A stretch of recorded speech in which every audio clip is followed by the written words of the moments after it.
할렐루야. 하나님의 은혜와 평강이 이 아침에도 여러분들과 함께하길 바랍니다. 오늘 우리에게 주시는 하나님 말씀은 출애굽기 4장 10절에서 20절까지의 말씀입니다. 모세가 여호와께 아뢰되 오 주여 나는 본래 말을 잘하지 못하는 자니이다. 주께서 주의 종에게 명령하신 후에도 역시 그러하니 나는 입이 뻣뻣하고 혀가 둔한 자니이다. 여호와께서 그에게 이르시되 누가 사람의 입을 지었느냐 누가 말 못하는 자나 못 듣는 자나 눈 밝은 자나 맹인이 되게 하였느냐 나 여호와가 아니냐. 이제 가라 내가 내 입과 함께 있어서 할 말을 가르치리라. 모세가 이르되 오 주여 보낼 만한 자를 보내소서. 여호와께서 모세를 향하여 노하여 이르시되 레위 사람 내 형 아론이 있지 아니하냐. 그가 말 잘하는 것을 내가 아노라. 그가 너를 만나러 나오나니 그가 너를 볼 때에 그의 마음에 기쁨이 있을 것이라. 너는 그에게 말하고 그의 입에 할 말을 주라. 내가 내 입과 그의 입에 함께 있어서 너희들의 행할 일을 가르치리라. 그가 너를 대신하여 백성에게 말할 것이니 그는 내 입을 대신할 것이요 너는 그에게 하나님같이 되리라. 너는 이 지팡이를 손에 잡고 이것으로 이적을 행할지니라.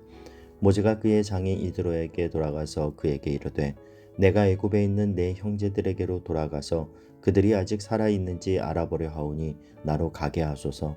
이드로가 모세에게 평안히 가라 하니라. 여호와께서 미디안에서 모세에게 이르시되 애굽으로 돌아가라. 내 목숨을 노리던 자가 다 죽었느니라.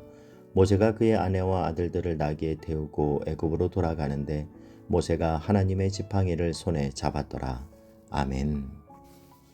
오늘 본문 말씀은 40년간의 광야 수업을 마친 모세를 향한 하나님의 새로운 사명이 선언된 이후에 모세가 하는 변명을 기록하고 있습니다.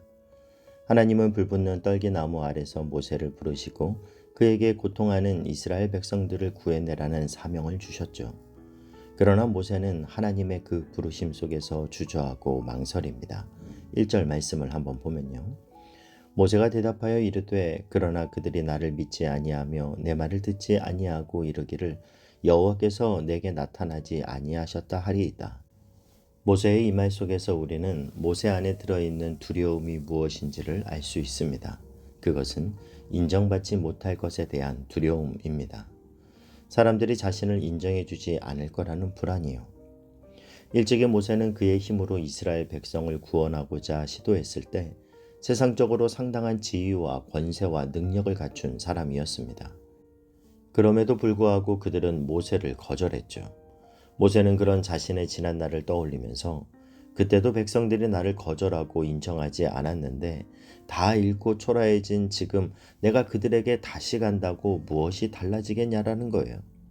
지금 모세는 그들에게 인정받지 못할까봐 두려워하고 있는 겁니다. 여러분, 모세가 기억해야 할 것은 무엇이었을까요? 그는 사람이 아니라 오직 한 분, 하나님의 마음을 만족시키면 되는 존재라는 사실입니다. 우리의 삶도 마찬가지입니다. 우리의 시선이 너무 주변의 환경이나 사람에게 맞추어지는 것이 아니라 우리의 시선이 하나님 한 분께만 집중할 때 그것이 우리의 인생을 단순하게 만듭니다. 그리고 그 단순한 사실이 우리를 자유하게 하고 우리의 모든 선택에 명쾌한 답을 주게 되죠. 그리고 모세가 하나님의 부르심 앞에 주저하는 또 다른 이유는 그에게 있었던 낮은 자존감과 비교의식에 있었습니다. 10절 말씀을 보면요. 모세가 여호와께 아뢰되 오 주여 나는 본래 말을 잘하지 못하는 자니이다. 주께서 주의 종에게 명령하신 후에도 역시 그러하니 나는 입이 뻣뻣하고 혀가 둔한 자니이다. 모세는 지금 자기 자신에 대한 판단과 평가를 어떻게 내리고 있습니까? 자기는 말을 잘하지 못하는 사람이라는 거예요. 거기다가 자신이 이렇게 말을 잘하지 못하는 것은 예전부터 그래왔다 그렇게 말하죠. 여러분, 모세의 이 말이 사실일까요? 그렇지 않습니다. 사도행전 7장 22절 말씀에 보면요. 모세가 애굽 사람의 모든 지혜를 배워 그의 말과 하는 일들이 능하더라. 모세는 지도력이 뛰어난 사람이었고 말에 재능이 대단했다라고 성경은 기록합니다. 그런데도 모세는 낮은 자존감과 열등감으로 자신을 왜곡된 시선으로 바라보고 있는 거예요. 모세는 비교의식 속에서 자신을 바라보았던 겁니다.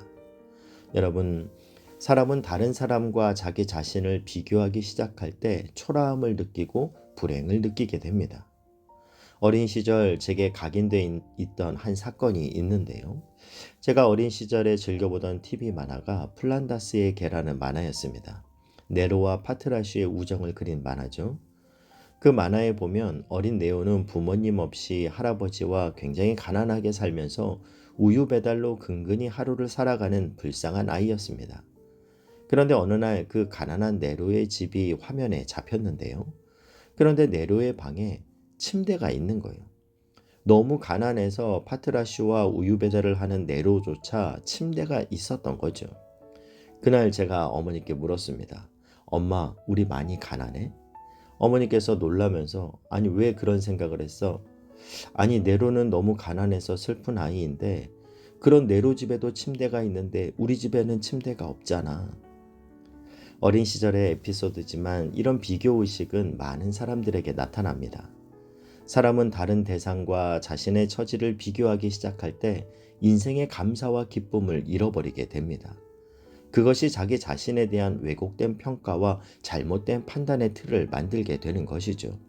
모세 역시 그런 관점으로 자기 자신을 바라봤습니다.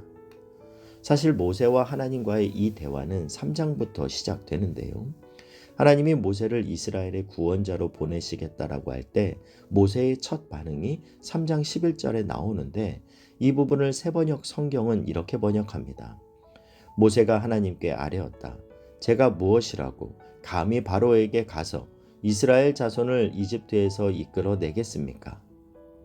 모세의 이런 부정적인 반응으로 시작해서 길고 지루한 하나님과의 줄당기기가 시작이 되는데요. 자신은 말을 잘하지 못하니까 말 잘하는 사람을 보내라는 이 모세의 말에 하나님은 오늘 본문 11절 12절에서 이렇게 말씀하십니다. 여호와께서 그에게 이르시되 누가 사람의 입을 지었느냐 누가 말 못하는 자나 못 듣는 자나 눈 밝은 자나 맹인이 되게 하였느냐 나 여호와가 아니냐 이제 가라 내가 내 입과 함께 있어서 할 말을 가르치리라. 하나님이 이 정도 말씀하면은요 정말 이거 아니다 싶어도 거칠게라도 한번 노력해 보겠습니다. 그렇게 해야 되는 거 아닙니까? 모세도 참 질긴 사람이에요. 13절을 보면요. 모세가 이르되 오 주여 보낼 만한 자를 보내소서. 제가 만약 하나님이었으면 그래 됐다 알겠다 너는 너대로 그렇게 가라 그랬을 것 같은데 여러분 우리 하나님은 포기를 못하세요. 못하겠다고 그렇게 말하는데도 끊임없이 설득하시는 하나님이에요. 3장부터 시작해서 못하겠다고 하는 모세를 하나님은 계속 설득하십니다. 이제 가라. 그들이 나를 안 믿습니다. 아니다. 내가 너를 보내겠다. 누가 보냈냐고 하면 뭐라고 말합니까? 나는 스스로 있는 자다. 안 믿을 겁니다. 네 손에 든 게 뭐냐? 이적을 보여주겠다. 저는 말을 못합니다. 말 잘하는 네 형 데리고 가라. 오 하나님 보낼 만한 자를 보내소서. 3장부터 시작되는 이 길고 긴 모세와 하나님과의 대화, 모세를 설득하시는 하나님과 또 그걸 거절하는 모세의 모습을 보는데 이 대화가 제게 너무나 감동적으로 다가왔습니다. 여러분 모세는요 살인자예요. 그리고 그 범죄에 대한 죄값을 치르지 않고 도망간 도망자예요. 그런데 그를 놓지 않으시는 하나님이요. 아니 오히려 그를 쓰시겠다고 끊임없이 그를 설득하시는 하나님이요. 모세를 버리지 않으시는 하나님. 버리지 않을 뿐만 아니라 하나님께 불순종으로 일관하는 모세를 끝까지 설득하시는 하나님. 살인자 모세, 도망자 모세를 폐기 처분하고 당장의 맹렬한 진노의 잔을 그에게 쏟아 붓는다 해도 할 말이 없는 그이지만 하나님은 그를 40년을 기다려 주시고 그리고 그를 하나님의 구원 계획으로 불러주세요. 여러분, 모세를 포기하지 않으시는 하나님이 오늘 저와 여러분을 포기하지 않으십니다. 모세를 포기하지 않으시는 하나님이 우리의 자녀를 포기하지 않으십니다. 하나님은 지금도 여전히 우리의 가정을 붙들고 계시고 회복으로 이끌고 가십니다. 호세아 11장 8절은 말씀합니다. 에브라임이여 내가 어찌 너를 놓겠느냐 이스라엘이여 내가 어찌 너를 버리겠느냐 내가 어찌 너를 아드마같이 놓겠느냐 어찌 너를 스보임같이 두겠느냐 내 마음이 내 속에서 돌이키어 나의 국률이 온전히 불붙듯 하도다. 여러분 이것이 주님의 인내요, 주님의 사랑입니다. 살인자요, 도망자였던 모세마저도 포기하지 않으시고 끝끝내 설득하시며 사명을 주시는 하나님이 오늘 저와 여러분을 부르시고 우리 인생에 하나님이 이루실 하나님의 새 일을 행하실 줄 믿습니다. 그 하나님의 사랑에 완전히 감화된 모세는 이제 새로운 사명의 길을 가게 됩니다. 20절 말씀을 보면요. 모세가 그의 아내와 아들들을 나귀에 태우고 애굽으로 돌아가는데 모세가 하나님의 지팡이를 손에 잡았더라. 모세의 손에 들려진 지팡이가 모세의 지팡이가 아니라 하나님의 지팡이라는 겁니다. 당시 광야의 목자들은 양을 치는 자신의 지팡이에다가 자기의 하루 일과를 일기처럼 간단하게 기록하곤 했다고 합니다. 그러니까 그의 지팡이는 그의 생애를 기록하는 그의 일기장과 같은 것이었죠.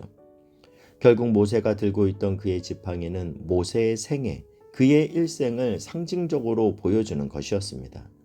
그런데 그가 자신 안에 모든 두려움과 열등감, 불안을 넘어서 그를 부르시는 하나님 앞에 응답할 때 그가 들고 있던 지팡이는 더 이상 모세 자신을 나타내는 상징이 아니라 성경은 그 지팡이를 하나님의 지팡이라고 명시하고 있습니다. 그렇게 그의 인생은 하나님을 나타내고 하나님이 행하시는 놀라운 도구가 되었습니다. 여러분, 하나님이 여러분에게 주신 지팡이는 무엇입니까?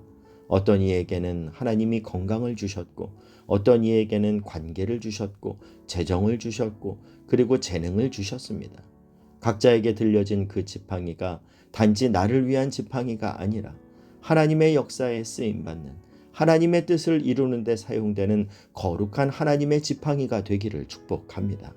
그래서 저와 여러분의 인생도 모세와 같이 한 개인의 일생이 아니라 하나님의 지팡이를 들고 하나님 나라의 역사를 써내려가는 거룩한 인생이 되기를 주님의 이름으로 축복합니다.